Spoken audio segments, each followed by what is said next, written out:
with Sushi Stu. Now then, I'm Sushi Stu. This is the Fork's Sake podcast, and we're here at the Gilpin and Sauce Restaurant with Ollie Bridgwater. So, hi Ollie, how's it going? You all right? Very good, thank you. Thanks for coming. Yeah, last night I had the pleasure of staying over and dining. And I mean, if you're going to go on for a nice run somewhere to enjoy a night away, I mean, it's ticking all the boxes, this place, isn't it, really? Yeah, we're really lucky. We've got some amazing accommodation, and what we're trying to do with the restaurant is, something quite different. I'm looking forward to hearing what you thought of it. Yeah, definitely. But we've got everything really. I mean, apart from the weather, but this morning it seems pretty good. But yesterday it was pretty treacherous when you.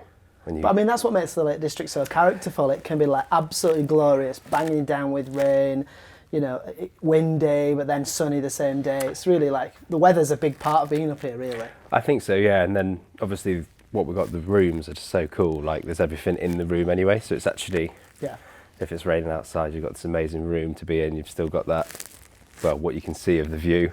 I'm going to tell them about my room. Sorry? I'm going to tell them about my room. All right, go on. So then. This room is mental, right? It's like a massive house, but you've got this big veranda looking over at your own lake, and then you've got a hot tub outside, you've got a sauna separate outside, it's got a steam room in the bedroom, it's got a massive like Japanese bath in the bedroom. It's got like the most mental sort of like aliens pod massage machine. Yeah, crazy. I feel like I'm going to go hypersleep in it. Yeah. Did you do the full 15 minutes? Yes, of course I did. Yeah. Do you know what it's called, the full 15-minute one? The Master's Choice. Is that what it's called? Yes. Right, and what does that include? Yeah, I can't tell you on camera. I didn't last. I lasted 3 minutes, and I did it. Did you do it before dinner or after dinner? I did both, mate. Really? I went for the Master's Choice. So I went after dinner the first time I tried it, and I just, firstly couldn't stop laughing, and then felt pretty sick because it tips you back. Yeah, and it squeezes your arms. I just thought it was going to be one of those ones you get in the, the hotel rooms. Yeah. Not hotel rooms. Like you get at airports. The airport, like that, and you just scan it and just go in it. So I wasn't expecting the sort of zero gravity experience, weightlessness, but they're really cool. They are really popular. It's got wireless charging, so you can charge your phone as well while you're at it. That's nice. I didn't get to that bit. I didn't make it that far. 3 minutes of charge. I went deep. Yeah, fantastic. Yeah, so you've been here just about a year now, is that right? Yeah, it's a year and a couple of weeks. Really? Yeah, so really, really new. It's been just such a long journey it's felt like a bit of a slog, but I think it's always going to feel like that when we're trying to do what we're doing. We're trying to change things and trying to just move forward all the time. So, we're really proud of where we've got to in this first year, and it's really exciting to see where we're going to go in the next year and the year after. So, maybe you can explain sort of where the restaurant was at the start.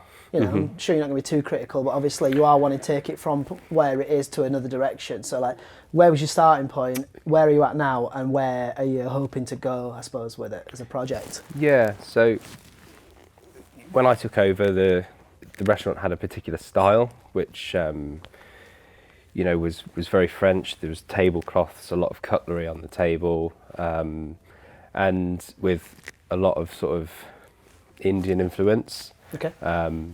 With the chef that was here previously, and I dined, and it was a particular style. It wasn't my style, but it was a particular style. There was quite a lot of long sort of dish descriptions and loads of sauces at the table, and similar to sort of, I guess the Ritz is just an incredible example of that sort of formality, indulgence, and I'd say that's the best example of that style that I've been to in the UK, and I love the Ritz. But I just felt it wasn't really me, and identity is such a key part of being authentic. I think people want something original, and I think authenticity is really important now. So during the course of the year, we've taken out the tables, replaced them with wooden tables with no tablecloths. The place setting is very, very simple, and a bit more minimal, and just the things that are there have a story with both, what's on the table with the plates, the crockery that we use, but also sort of what's in the bowl and what the guest is eating. It's coming back to that sort of thought and detail that I really like, without necessarily the noise of the tablecloths. And yeah, I'm not sure that's the best way to explain it, but it just seemed that there was quite a lot going on and it was quite busy. Yeah, and we're just trying to tell that story basically. And I think, the first few months it really didn't feel like me, even though my previous job we had tablecloths on the table. But you've got to continue, if you're going to stay, you can't just like shut for 3-6 months until you've sort of sorted your vibe out, can you? You've got to continue the business. Yeah, we didn't close for a day. So it's a 7-day operation as well, aren't you? 7-day operation, pretty much every day of the year. Do you do lunches? We do a lunch offering every now and then. Okay. They've worked for us. We did this development lunch thing that we tried, which was really, really popular. So we opened on as you know, we've got 2 dining rooms. So we opened one of the dining rooms on a Friday and a Saturday, 20 covers, and it basically was a discounted rate. The menu was written on the morning, and it was basically all the dishes that we've been working on put together. So guests would arrive at 1 o'clock, everyone got served together, the chef served the food, and it was just an opportunity for us to, well, 1, make revenue from our development, and 2, just to see what people thought of what we were working on. So it was a really nice format, which has actually inspired how we operate now. So we just changed to writing the menu pretty much every day. Sure. We're not changing every dish every day. But it was such a cool way to work. So we may look at opening that up again in the future, just to sort of kickstart the development again. But yeah, we just recovered after Christmas. So. I mean, doing 7 days a week, plus lunches is a bit of an ask, isn't it? I suppose that brings back to, the flipping staffing crisis that everyone's got at the moment. It's like, sounds nice to do it from a revenue point of view, but if you haven't got enough people to do it, it's irrelevant, no matter what the money is. Yeah, I think it's about sustainability again, thinking of it from a staff point of view and a lifestyle point of view. You can't be across all those shifts either, can you? No, I can't, and I'm here enough as it is. But it's also operating within a hotel is different to a standalone restaurant, and there's a lot of benefits from being within this hotel. We've got 30 rooms down at the main hotel and 8 rooms down here, so they're all doubles. So quick maths, Stu. What's that? 70. Don't talk to me, mate. I don't even pass 76 guests. That, if that's wrong, we'll have to cut that's that bit out. That's how I work discounts out. I just say, I don't know, man. That's 76 people that have come in to stay with us. We've got a very successful accommodation business, so that really helps. So that's the a real positive of working within a hotel. But there's a lot going on always. 7-day operation. We have to be there to feed our guests 7 days, and just with holidays, rotas, staffing, it's not as simple as we need 5 people and away we go. The head count, needs to be managed, and thankfully we've got a full team in the kitchen, at the sauce kitchen.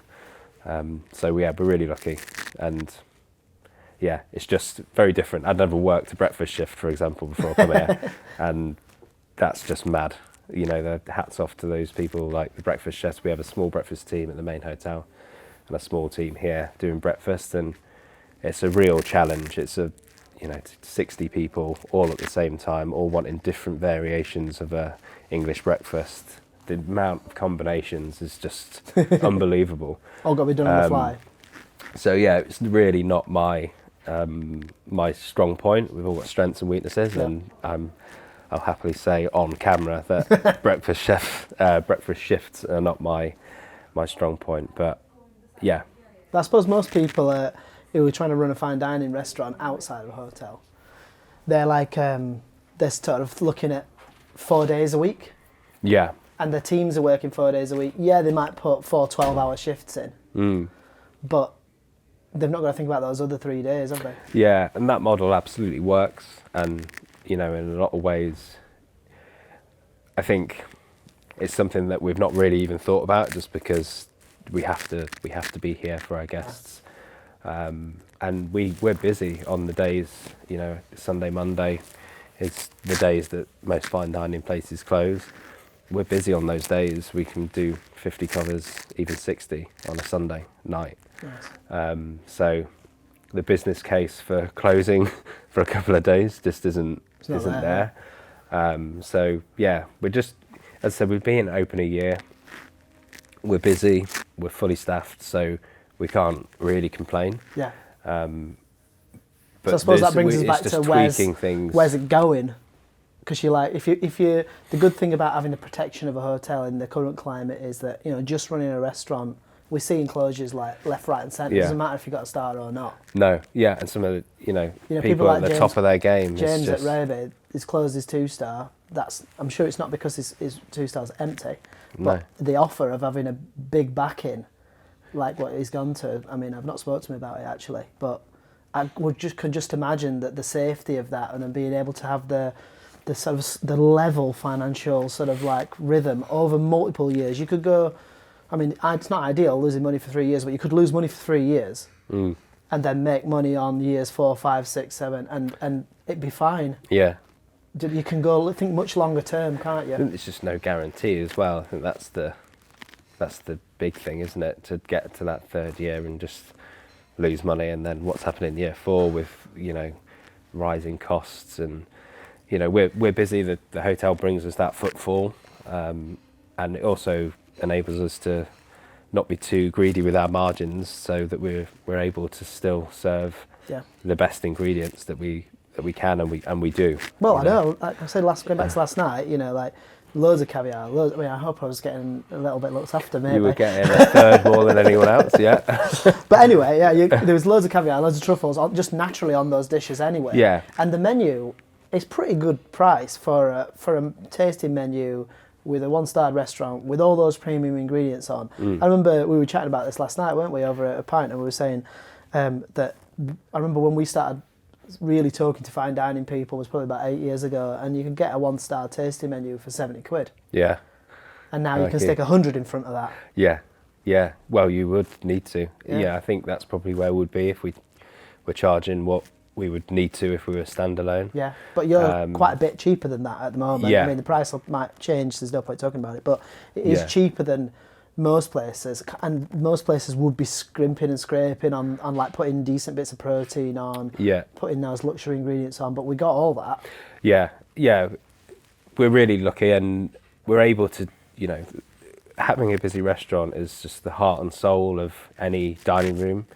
So, you know, being able to offer what we do at the price we do is, it's amazing. It means that we can, you know, have that atmosphere in the room that we really want to have, and that's what we want to build here, like a really busy, hustle bustle restaurant in the Lake District where people come for this tranquil time and the massage chair and to enjoy the lakes. But, you know, on a Saturday night I want to put a nice shirt on and go for a banging meal and have an amazing experience. That's really what it comes down to. So be able to sort of make that accessible for all those people that do it, and be able to stay true to what we want to do.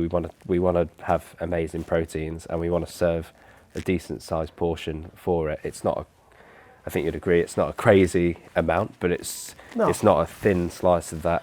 No, the duck was delicious. It's nice, chunky piece, and all the supporting flavours that went with it. Yeah, it's just the indulgence of being able to enjoy, you know, a whole scallop, for example, or, you know, sometimes we don't use caviar because we can't fit it into the price because we might have some other premium ingredients. Sure.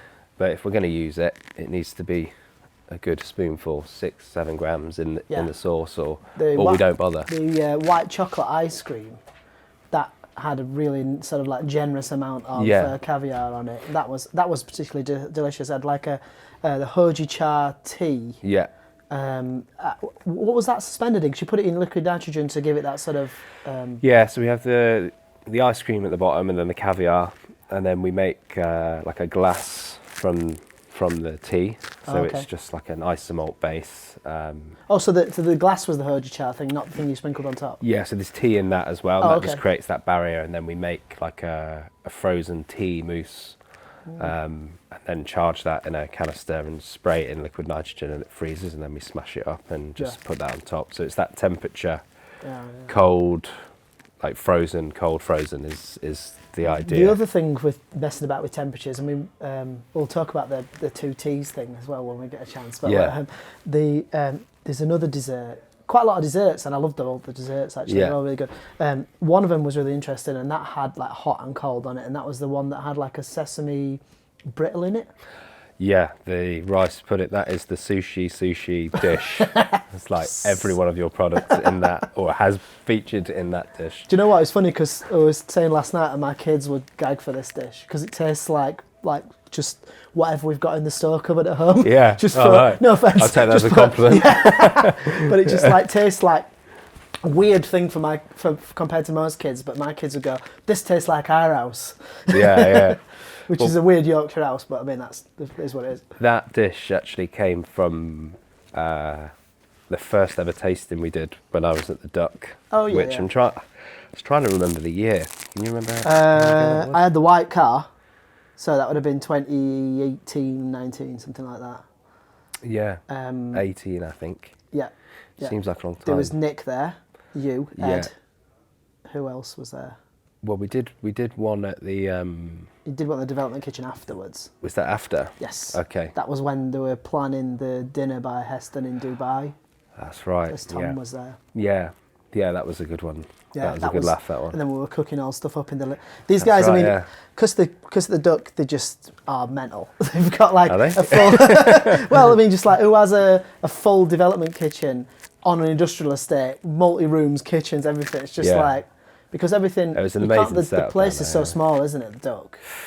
Then you have to you've kind of spread into other buildings in the area. Yeah, so it started off as just the kitchen, and then there's the prep kitchen, and then the lab upstairs. And then just as the food improved, the kitchen just took more of the spaces. So the lab, became a bakery and but that's and not a pastry even connected kitchen. To the restaurant, is it? That's across the road. No, that's another building. That's a house. That's an old house, actually. Is it? And then we had a small development kitchen there, and shipped it off down the road where Ash spent most of his time, and that was a development kitchen for the Duck and for dinner. So there's a lot. What I always found with that particular space is just how cool it is to just be out of the operations, especially when you're trying to work on stuff. But mentally and physically. Yeah. Because what they always, if you don't physically move, you don't always mentally move, do you either? Exactly, and it just having the noise around you. I mean, I guess that's what we're trying to explain with being in a hotel. It's just there's a business side of thing and there's a creative side, and they actually, the operation side and the creativity, it's very difficult at times. I think to really get your head into, out of one and into the other. So having a completely separate space. It was in a different village. It wasn't far from Bray. Yeah, you have to drive there. You have to drive there, yeah. So, I was always envious of Tom being able to sort of base himself down there, 4 or 5 days of his week. So, I think you're right though. There is a separation, and it certainly is needed between. And I think this is definitely right in restaurants, but I think it is in most businesses. I would say so. Like at the warehouse or whatever, in the office, you need the people doing creative stuff to be creative, and the people who are doing operations to do operations. I want to say operations. The actual serving the food, the chopping the onions, the washing the pots. That you need to just get on with it. Yeah. And you don't want those guys thinking, maybe we should put some kind of parfait that's got a crab in it, and then maybe a nice, just flipping turn up early and chop the onions. Yeah. There's just, and some people are good at doing that, and some people aren't very good at the creative stuff. And but the separation, I think, is separation. So we actually have a development kitchen off the back of the kitchen at Source, and I've just not been in there for a year, just because I haven't been able to do it, and with Is that because you're across operations, making sure everything's getting It's right for the whole operations. team? It's just trying to bring the standard up. Would you say and that's the difference between a consistency. head chef and an exec chef? Is that, I know they're just titles, really. There's a pay packet that goes with an exec chef and it's expected to be higher than a head chef. I don't know. I don't pay them, thank God. But in my understanding, from an outsider, you've got to remember I've never been a chef, so I'm only seeing all these things from afar, but from loads of different angles. Is that I see that an exec chef should be sort of like going, who's across staffing, who's across front of house, who's across the experience. Yeah. And then the head chef is the one who's really concentrating on running the kitchen. I think it's different depending on what business you're in. Right, okay. I think, there's exec chefs of big hotels where the outlets, let's say, or the restaurants or the different offerings they have are already really set and stable, and they're just coming in, they're just managing the numbers, and some people work from a spreadsheet. I'm a cook. I spend 80% of my time in the kitchen. Even if I'm doing emails, I'm in that kitchen. The other 20% is in meetings, let's say. I try to avoid having the meetings about meetings. I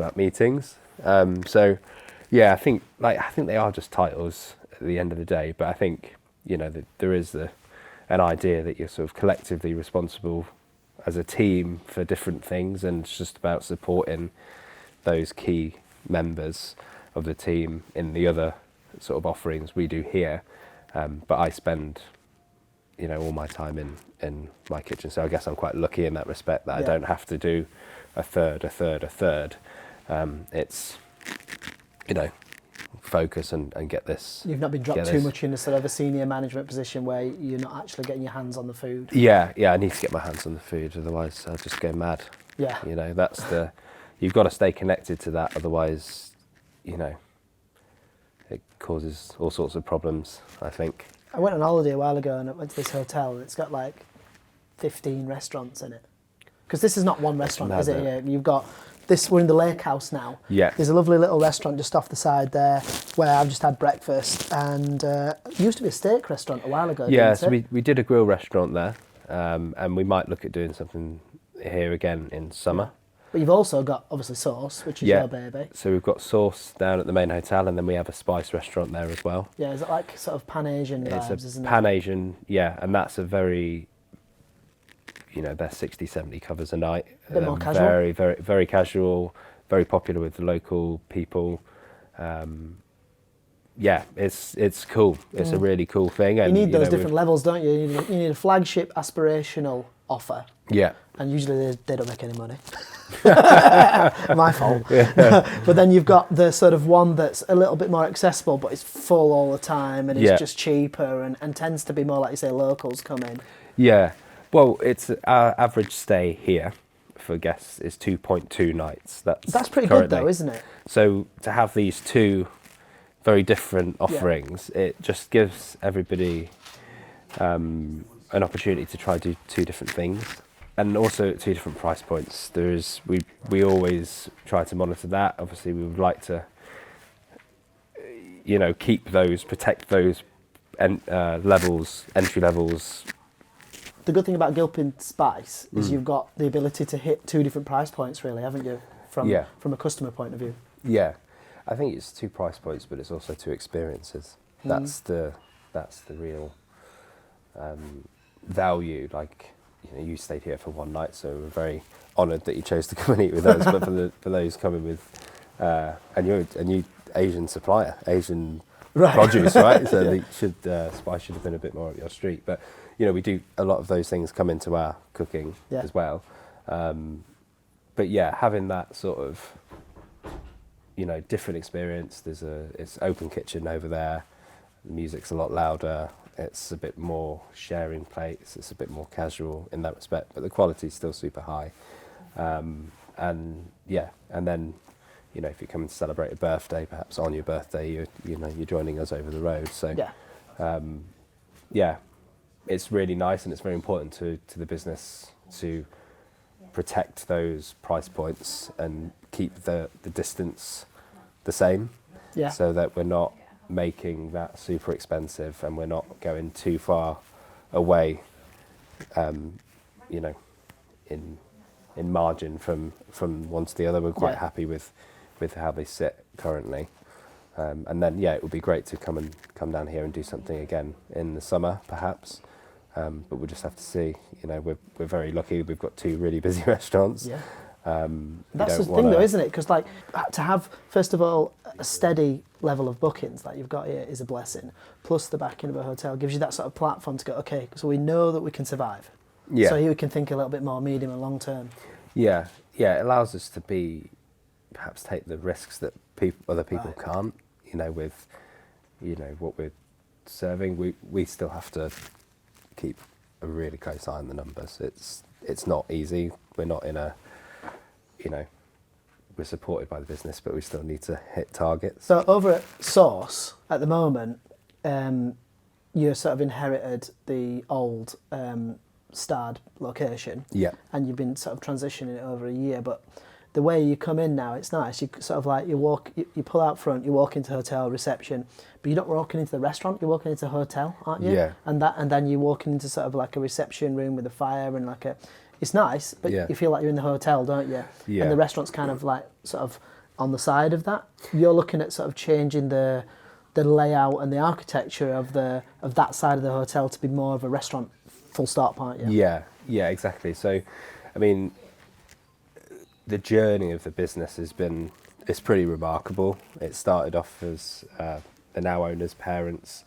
It was just that main hotel, and that just grew, adding bits on. And now the site is actually massive. We have suites that are separate to the hotel. We have another accommodation block, so there's actually 30 rooms, but the main hotel building is actually just a large bed and breakfast size, let's say. There's a little bit of an extension on there. So knowing that journey, you can sort of see how the restaurant has got to how it is. It's a room, there's would you call it a foyer? Where you walk in? Or, Yeah, I guess so, yeah. It's like not a reception quite as grand area. enough to be a foyer, And the main even dining though it is area lovely. at the moment, is it like a conservatory or is it like an extension or something like that? So that's a conservatory, it's been added on, hasn't and then there's a small room on the side. So you can see it's like been organic growth. Yeah, it's just grabbing areas, and the fact that we was like that. We spoke about that earlier. Just sort of let's use this space for this. Let's use this space for this, and I think that does happen when you're trying to grow all the time. Yeah. And trying to move, but we feel, and I feel really strongly that where we're going and what we're trying to do is trying to set up a different experience, that's perhaps separate from the hotel, and just giving that sort of, we want a different area where there's an entrance to the restaurant where people can feel like they're stepping into something. Well, we talked about this with the Duck, didn't we? It was like, because you used to just walk in off the street and you were in the restaurant, right? Yeah. And then they built this little booth that you've got to get. The Cloud. Is that what it's called? Yeah, Heston called it the Cloud, yeah. So it was just this idea of entering another space and, just being in there for a little bit. And we spoke about this yesterday about like theme park rides, which I actually didn't really realise. But I guess it's the same. The Wicker Man at Alton Towers has got it. You walk into a room, it's dark, and then there's a bit of a speech and everything, and everyone's in there together. Yeah. And they know they're on a ride. Yeah. But everyone craps it. Yeah. But it takes you from that queue where perhaps you've been like, fucking hell, how long is this going to be now? Even though you're told, you're reminded along the way. And then you're sort of in this area for, it's probably only 45 seconds, but it's just sort of building in anticipation. And that's what that box did. Heston wanted it to be this door that came open, and you were about to enter a different world or fall down the rabbit hole, with his favourite book being Alice in Wonderland. So we're not necessarily going to have all the smoke and that big scary thing the Wicker Man has, but it's really important to us that we have a space that's built to be the restaurant that we're building now, designed to service what we need as chefs and what the guests wants, and sort of help us give the experience. And the entrance and a separate space is really, really important for us to sort of give that purpose-built feel, and people are stepping into something that's really, really detailed and really, really, fun and magical. The Do you think it sets a baseline when you're walking into that room is like going, because people, you know, we're in the Lake District. I was thinking it'd be really nice to come here. You know, you say you checked in the night before or late or whatever, and you didn't get a chance to eat. You've had a full day here. You've gone for like, a big hike, and you've had like enjoyed the area, beautiful scenery, really wholesome in it. Yeah. And then you've gone up, you've got changed, got a steam room or a massage or whatever. It's all great, isn't it? Yeah. And then you've got ready for dinner, and then you don't know where people are at that point. So, but when you get them into that sort of like holding room, Yeah. you get everyone set to the same level, whether they're late and they've been driving it flat out to get there on time, or whether they've been here all day, or whether they're on the 4th day here. Yeah. It sets everyone at a baseline, so when they actually leave that holding room and go into the restaurant, everyone's set. Yeah. I think it's just a sort of, I don't know what the word would be, neutralizer. Yeah, but something Like, more. It sounds like something from Men in Black. Yeah. No one remembers anything. Well, I think it's just about that. You know, I really value that, and we've been, you know, to loads of really nice restaurants and well, together even, and you know, I think Gaz does that really well, where you can't just walk straight in. You got to knock, and it's that wait, and then the door opens. Yeah. That's a perfect example of like when you step anticipation. through that. You know, you just stood there going, I can't. Who's going to answer? Yeah. Is it going to be Gaz? It never has been. But I like it on the time- sign. He's took it off now. He used to just say, "Hey, up, press this button." That's right. Yeah. But I mean, that's a perfect example of just holding someone there. Like that's 15 seconds, if that, and it just enables you to step into that space, and then I think it just captures people where, like when you get on a roller coaster, you're just up for going on that journey. I think that's what we're trying to, you know, what I really want to have here. And I think, you know, because, you know, Sears in this really amazing rural location as well, I think that's really There's a lot of synergies, really. Because the contrast between being in that countryside and, you know, that place is mad. I absolutely adore it. But I mean, you've got a lot of synergies here, because you've got, like, I know there's like Lake District's bit, I don't know, people still go to Wales a lot, but I mean, it's like, this is like a destination where, you know, I don't live around here. I know I live in the north, but like a lot of people that might be coming up from, I don't know, you know, London or even Cornwall, God who knows, whatever. But when they get here, they've had a big journey, and the approach is all beautiful, like the windy little roads and everything, and then you're here, and there's a commitment to coming here. Yeah. Where you're in for the ride. And you've got the beautiful scenery, so you're kind of primed to have, you've got to have some commitment to come here. Yeah. And then again, that room will just go out and we're going to do it. Yeah, I think it just adds that extra layer of value and just that special thing. And I think there's a lot to be said. I think when people take that, I say a jump, but they walk into it, they're more sort of perhaps open to just go along with whatever we've done on the way. What's that restaurant? Is it called Alchemist? That's got a ginormous door on the outside. Yeah.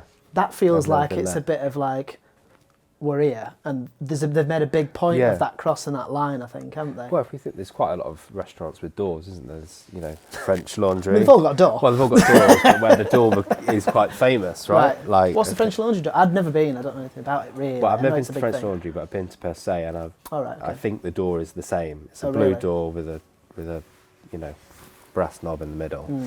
It's quite iconic. Yeah, and I think the Fat Duck door was quite iconic. Yeah, it is. Or that just a picture of that building, because people still, you know, struggle to find it. So yeah, I think maybe that's it. Maybe this has always sort of existed. We don't even have a door.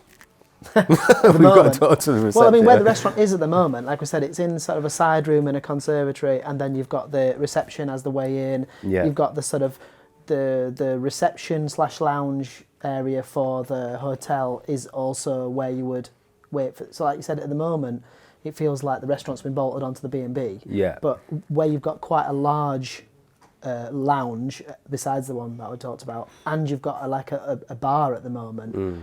You're thinking about removing the whole restaurant from the existing location, essentially. Yeah. And then changing that whole area. Yeah. So the restaurant's going to be completely different from a structural point of view as well, isn't it? Yeah, it would be one thing that's really important to us for a operations point of view is just having one space that we can, you know, staffing, we have 2 main rooms, but we actually have a third when we're really, really busy that we do use. Yeah.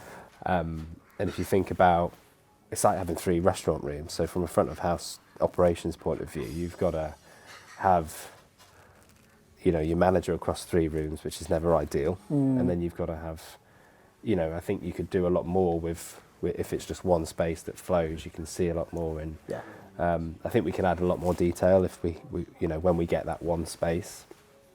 But it's also that people get one experience, it's one atmosphere, one room, because,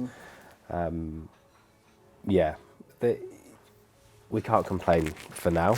But, you know, when we're talking about trying to build great restaurants, this is the detail that we try to think And about. you're thinking about moving the kitchen up that way as well, aren't you? I would like to move the kitchen up there, yeah. So you're going to have the prep kitchen where the kitchen is now, for example, and then you're going to have the finishing and plating kitchen and the pass in the restaurant. Yeah, that's what we want to do. So, yeah, I think some of the kitchens that are built now aren't these steel cages that we were all used to when we were Manor in Manchester. I haven't, but that was going to be my example. It's seen just it in a load of magazine last week. tables. Yeah, exactly. It looks like that. It's not like, obviously, some of them are induction, whatever, but it looks so minimal. Yeah, I think a koi is also a really good example of that. The new one on the Strand. Yeah. Yeah, I have been there. I haven't been to Manor. Right. But that's sort of, you know, a good examples of how it looks really kitchens sharp. don't look like kitchens that, you know, we all watch on MasterChef or whatever, and they can be built to be really beautiful and actually fit into the decor of the dining room or be the heart of the dining room. Super minimal as well, that, you know. Yeah. Considering I guess it's that Japanese style, really, isn't it? I mean, obviously they do the prepping there in the daytime when no customers are in. Yeah. And that I suppose that helps, that it's closed, and because they've got a little prep kitchen at the back. I think you'll have to remind me, Simon, but like upstairs, I think you took upstairs or something next door, like to do a little bit more, but it originally was just a tiny little prep kitchen at the back, and everything was prepped in the restaurant. Have you been to Tom Aitken's place with Seamus at Muse? Muse? No, I haven't. That's tiny. It's tiny, yeah. It's 2 little rooms. Yeah. So they just prep in the restaurant. Yeah. It's just what has to be done, but when they're serving at night time, it just feels like you're, as a guest, first of all, everything's beautiful, everything's luxurious, everything's made so nicely. Do you know what I mean? Yeah. But it feels like you're part of the action, and I don't mean action like rattling pans about, swearing and throwing stuff in the sink. But it feels like, as a guest, that you're like, there's a symbiosis of the whole night. You know? Yeah. I think with what we're going to hopefully still be really busy. So having a prep kitchen to just do the sort of, you know, those jobs where you've got to have your arms in 200 scallops at a time, you've got to prep all that fish down. It's really great to have a space to do that. And then if we had sort of a kitchen where it's service and it's really beautiful and it's, you know, that's really what I've got my heart set on. So it would be really exciting to get that done and underway. But these things just take time. Definitely. Unfortunately. But it's worth it. You're not going to close the restaurant either when that's happening, I would imagine, are you? Or I think we'll try to stay open. Because it is in a different complete part. You know, the area that you're going to be using can be closed while the other one's still operating. You'd lose the bar and you'd lose the reception area, I guess. We'd probably... I've thought about maybe coming down here and doing a little pop-up here. I like it down here. Because if you bought all those tables and chairs down here, it would be pretty cool to be there. And if it's a decent space, isn't it, over there? It's a very good space. Yeah, it's amazing. It's. I probably would you say it's probably the same size as the 2 rooms. It reminds me of Waterside. Yeah, we're not going for that. No, but like, you know, that room, with the main room. Yeah, the conservative, like the windows over the around. water and everything, and it's that similar sort of size. Yeah. It's all right for a make do, though, isn't it? I reckon so. Yeah. Well, it would be. You know, we could even come down here. Who knows? Who knows? But yeah, I've got my heart set on just creating something. You know, an amazing restaurant that, you know, really fits this identity that we're putting together now. Yeah. Hopefully, some of that came across to you yesterday. Yeah, definitely. And then just sort of building a restaurant around that with a kitchen in the middle of it, because, you know, I think people like that now, and also I want to be in that room with the guests. I want people to see that I'm there cooking every day. I want people to, you know, be really interested and see the different methods that we use, and and and showcase some of the products. It feels a bit less dry, doesn't it, as well? It feels more alive. Yeah. As long as the chefs are... I think chefs these days aren't as like back of house as they used to be. You used to have to sort of hide them in the back because they couldn't behave. Yeah. Yeah. Well, you've also walked through, you've been in our kitchen down there, and you've done that journey, right, from the kitchen to the thing. And we are, we do feel disconnected. We've got a massive window where the guests walk past where they can see. So, that does help. But also the food travelling that far, I think having a kitchen in the middle of a dining room is just 100%. Moor Hall's a good example of that as well. I think that's a really nice setup. They've obviously got that big. It's almost like building. A pass. Yeah. You can still be part of the kitchen as well. There's still definite separation. There is a separation there, isn't there? That's very cleverly designed. So, I think that's a good example. There's so many good examples of how these things are built and put together, and how sort of kitchen design and things have come on, like so much with induction and just cool materials that you can use rather than stainless steel that we've all and the broke our journey backs of polishing. And copper pans. Yeah. The journey of like the customer on some of these nights as well. Like people aren't just necessarily sat in the same place all night as well. Sometimes they move.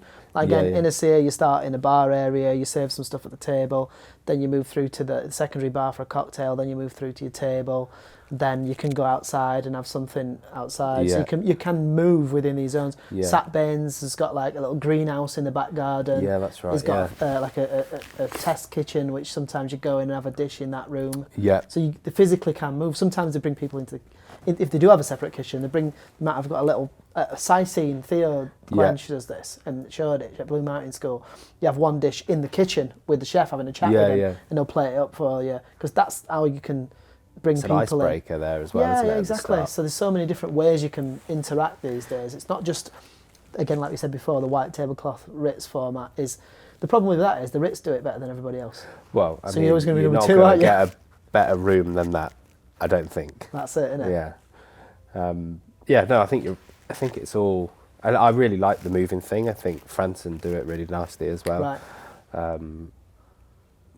Yeah, and I think that's the thing. It's about you. I think you said on one of your podcasts that I listened to recently that it's a night out, right? Yeah. People want that as a night out. They don't just want to have something to eat as part of the night out. They want to, especially at destination places like us, it would be really cool to sort of just scoop people up at the beginning of the night, and then, like you did, you got your concierge to bring you back last night. I think that whole experience from start to finish and moving around things, moving around different parts of the place is a really nice way to sort of literally take people on a journey. Yeah, it's not just the food, is it? It's the whole experience. There's things like, again, there's a few examples like in a Sear, you get there at 3 to check in, but it sounds like, it's very regimented. You've got to be at dinner for 5, you've got to be at but that's like a theatre performance. It's like saying the performance starts at 7. You can't turn up at 7:30. Yeah.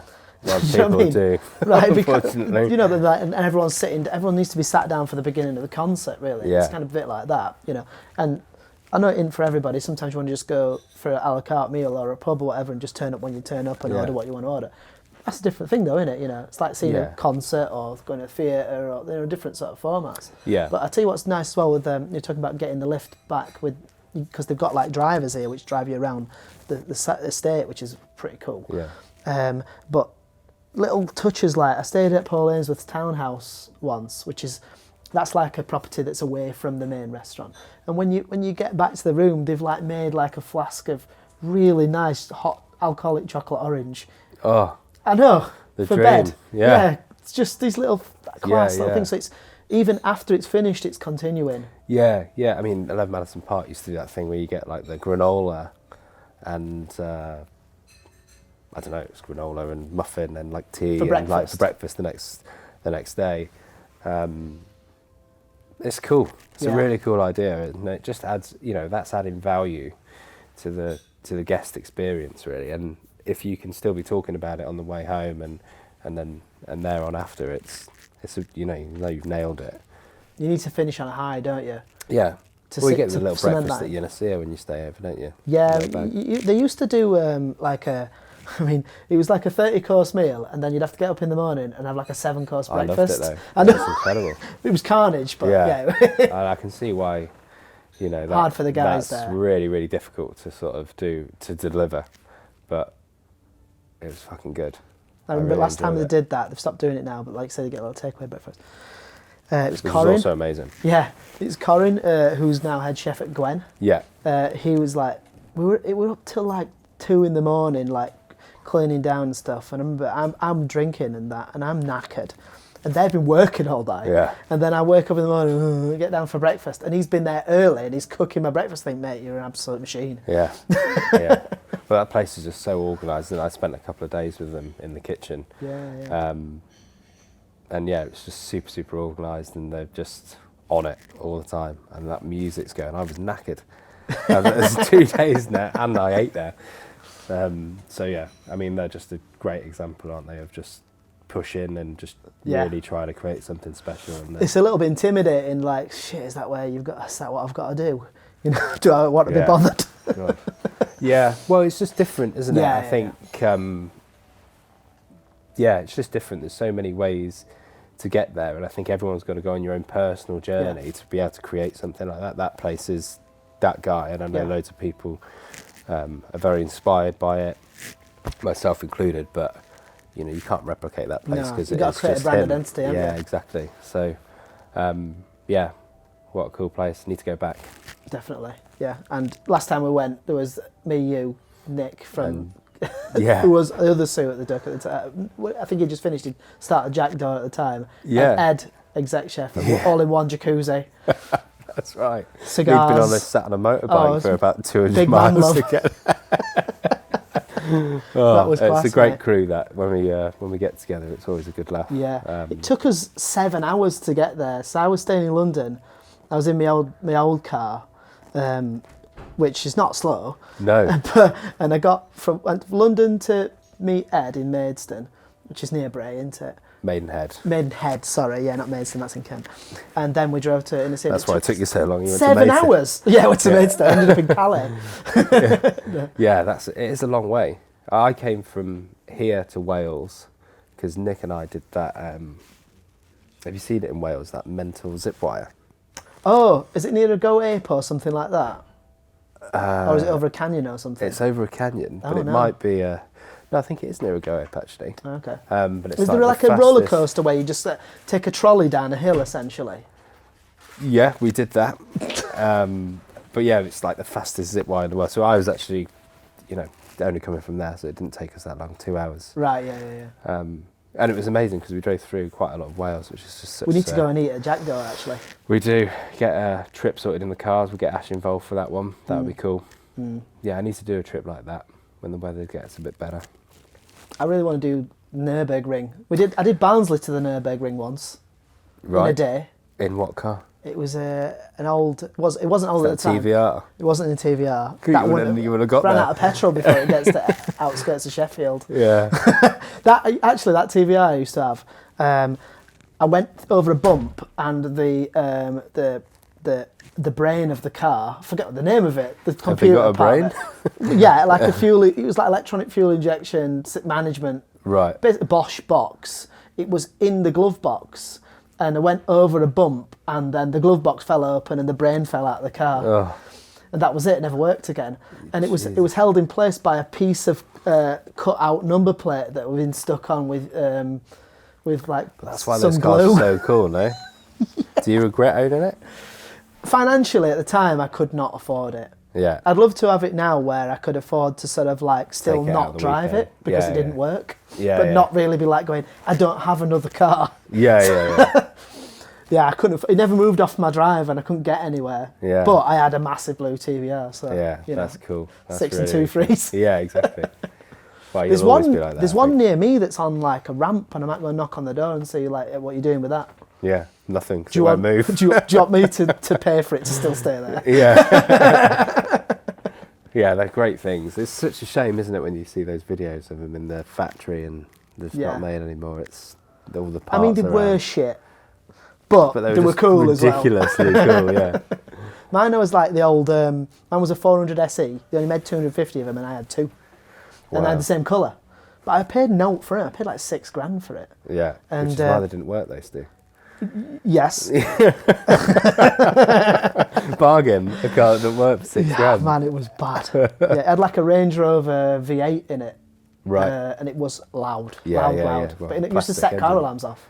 Jesus. Yeah, good fun. That's cool. You've got an Alpine at the moment, haven't you? I have, yeah, Alpine S. Oh, the S one? Yeah. So I've still not driven one.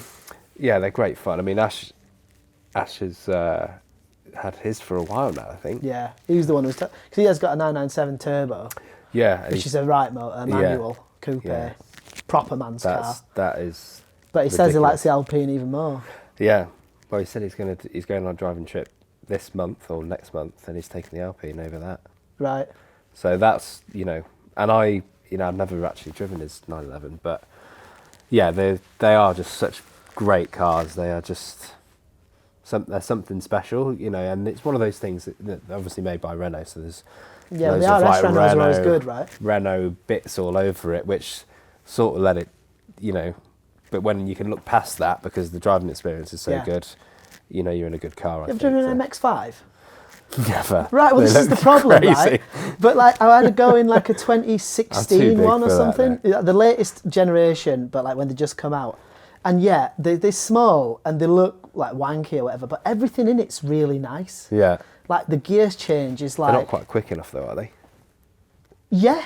Are they? I mean, like my car is so fast that it's just pointless. I can't use it. So like even my old one is that fast that you can't use it. So you're never really doing anything except trundling around. Yeah. But I think in that, about 160 horsepower with like right little skinny tyres, it would be a laugh. They're just a bit camp, aren't they? Yeah, I was going to say, I don't know where this is going. If you're going to tell me that I just love it. I just think it's great. Yeah. I used to love i3S There's some for of a those while. old MGs as well, aren't they? They're not fast. They're just cool to drive around in. Have you seen the Morgans with the 2 wheels on the front and the one at the back? Yeah, I can't get on board with that. I mean, they look ridiculous, but you could smash them around. I'd love to have a go. Yeah, I would really love to have a go. Does it lean at the back? No, that is like a weird like Piaggio Piaggio Italian motorbike. I had 4 Honda NV50 Stream scooters once. Right. I bought 4 because none of them worked, and I was trying to make one good one from it. Jesus. In my kitchen. I had them in my kitchen. I didn't have a garage at the time, so I had a terraced house in Barnsley. This is where I started Sushi. Right. So I had the stock in the basement, these like sushi making gadgets. Yeah. I mean, a sushi making gadget is just a rolling mat, right? Yeah, but, anyway, bamboo rolling I've got mat. other things that I was trying to flog. I don't know, whatever. Long story.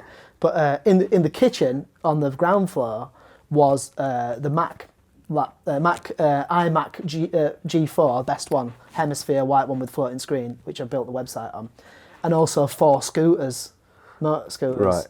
Right. One was an A reg, one was a C reg, and the other 2 were B regs. Right. So what years are they? 84. So they were manky, right? Yeah. This is before I had a partner. Yeah. And I remember just trying to make them. They were like ones that had one wheel at the front like a scooter. They looked like something off a Total Recall. Right. And on the back they had 2 wheels and they had a little gyroscope thing in the middle so you could lean and then the back wheel stayed straight. Why is the question you're going to ask me, isn't it? What, like a Reliant Robin, but with no protection when you roll it? Correct. So I had 4 just in case. Try and make one. Were you successful to get one going? I got one started. Yeah. And then I took it on the road just to see if it worked. And then there was a police car there, and it says like, "Why are you riding around in a motor scooter with no helmet on?" I'm just trying it down the road. I was just like, "Oh, I'm just trying to see if it turns on." No helmet on the first ride of a self-build motorbike. Yeah. Anyway, I just gave them away after that. Yeah. What a story. Well, that's what it's all about, isn't it? Like tinkering around with stuff. I'm just not very practical. I want to be. Yeah. I want to be a real man. I'm not. You're a man. You got a Porsche. You're all right. Is that all it takes? I reckon so. Cool, man. Well, thanks so much for having us over. Thanks, mate. It's been a joy to have you here. It's been great to be up and enjoy the food, the crack. Amazing location, amazing property, and it's really exciting to see where you're going to take in the future, mate.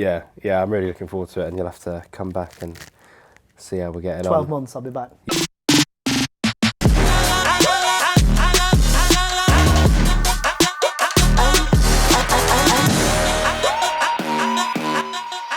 Folks like a podcaster with Sushi Stu.